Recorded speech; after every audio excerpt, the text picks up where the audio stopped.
And welcome to the right angle. So there's been a lot going on today. You have the Padilla issue. You have Trump going back on his word for immigration for farmers and hospitality workers. You also have a powder keg getting ready to explode in the Middle East. But those things are important, and people will, talk about them. But I wanted to talk about something else. So I'm scrolling through my X feed and I run up on this Cuomo video. Now, you take Cuomo however you can take him, but I get that he's not the best of us, but he does bring up something that I've been thinking about for quite a bit of time. It's kind of one of those things of what happens when your enemies converge on you. And I think that there's something out there where we have to really pay attention to what's going on. So, without further ado, let's jump into this video and hear some of what Cuomo is talking about. Please don't miss the forest for the trees with these demonstrations.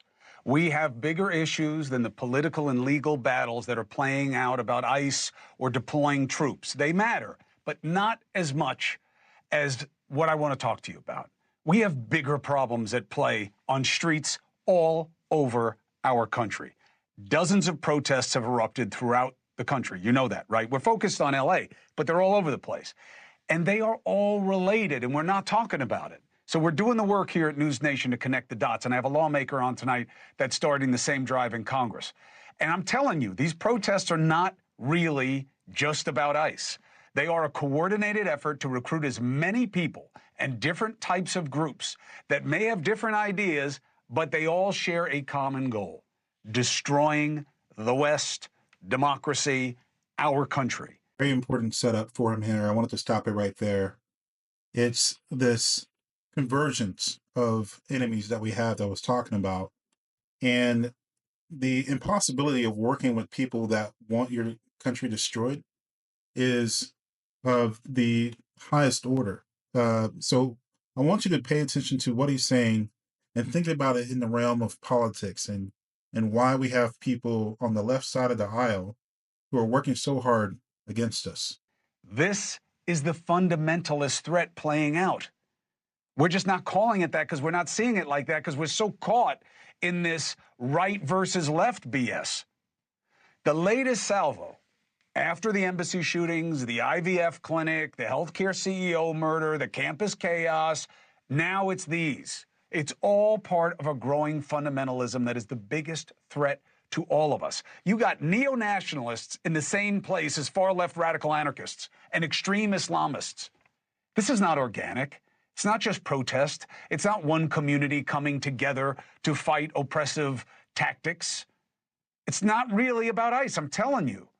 And most important and most dangerous is that there's clearly organization and funding of these protests. Two questions: who and why? Now, let's start with the truth. It's not uncommon for protests to receive funding and organization from political groups. I had a guy on the show who pays people to protest.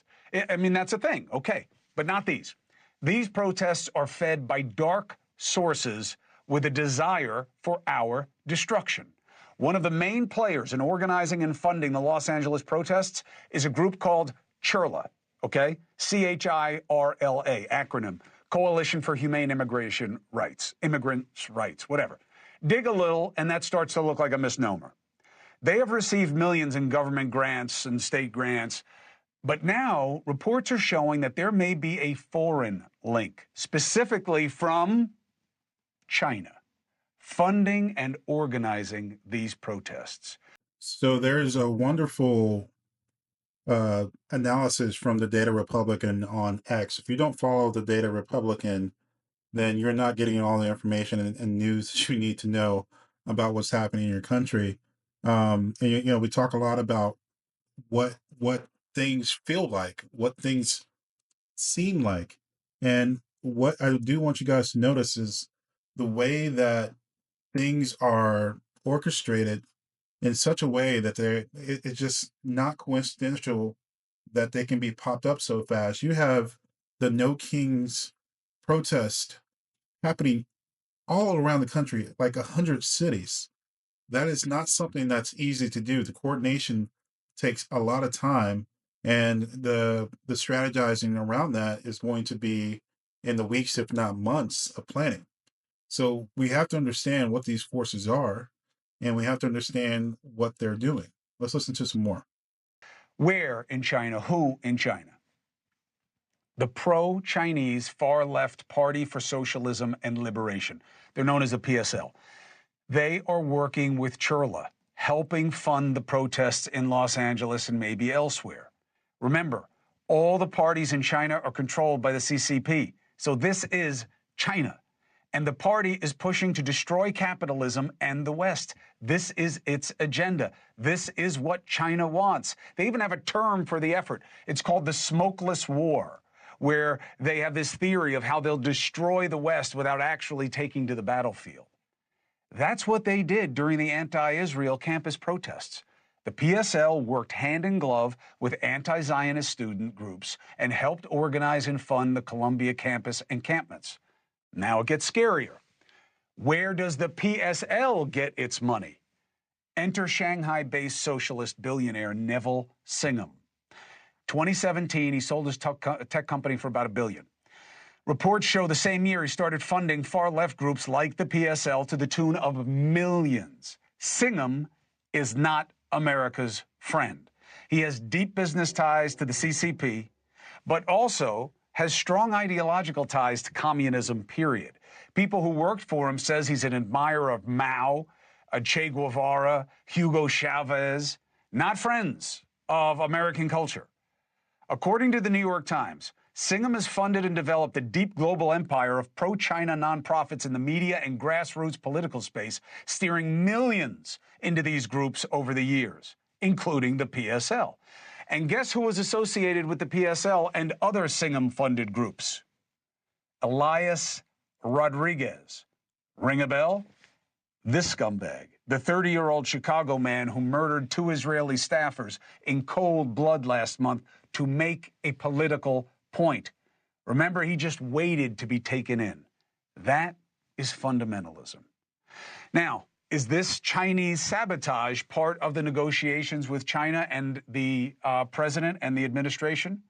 Probably not. And that is probably a mistake. You see, we are too focused on these fringe fights, fabricated division to drive podcast followings and media cycles, fringe agendas. We are missing the big picture. And you know why? Because it doesn't allow one side to have an advantage over the other. That's how stupid our politics has gotten. Look at how what is happening here is the same as the echo of what we're seeing all over the world. Look at what happened in the Middle East today. So Trump is pushing on Iran, right? And the risk of violence in response to that is on the rise because that's what Iran does. The UK just issued a dire warning to its ships in the Persian Gulf that there could be a military escalation. What do you think that means they're hearing on the intelligence side? Then hours later, our State Department announced it's evacuating personnel from the Middle East. This is why I keep saying we need to stop fighting with each other when there is a growing threat to kill all of us. Wow. Wow. I'm actually getting a little bit more respect for him. And I've been warning people, the videos that I've posted for you, and I'm not trying to sound like this doomsdayer, but the situation is very serious.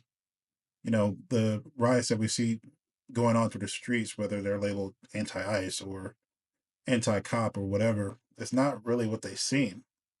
They're not even about policy. They're not about reform. Who blows up a car, waves a foreign flag, and tries to throw a Molotov cocktail at a cop and then says, hey, work with me to get things my way? That's not how it works. So you can tell by the actions that these riots are planned, and it's a lot of innocent people probably thrown in there as well. If you want tangible things about the strategy to basically destroy us by 1,000 cuts, look at the Chinese. Like he said, the Chinese call the war they have on us right now today the smokeless war. I've also read that it's called the Chinese marathon, and it's a killing strategy.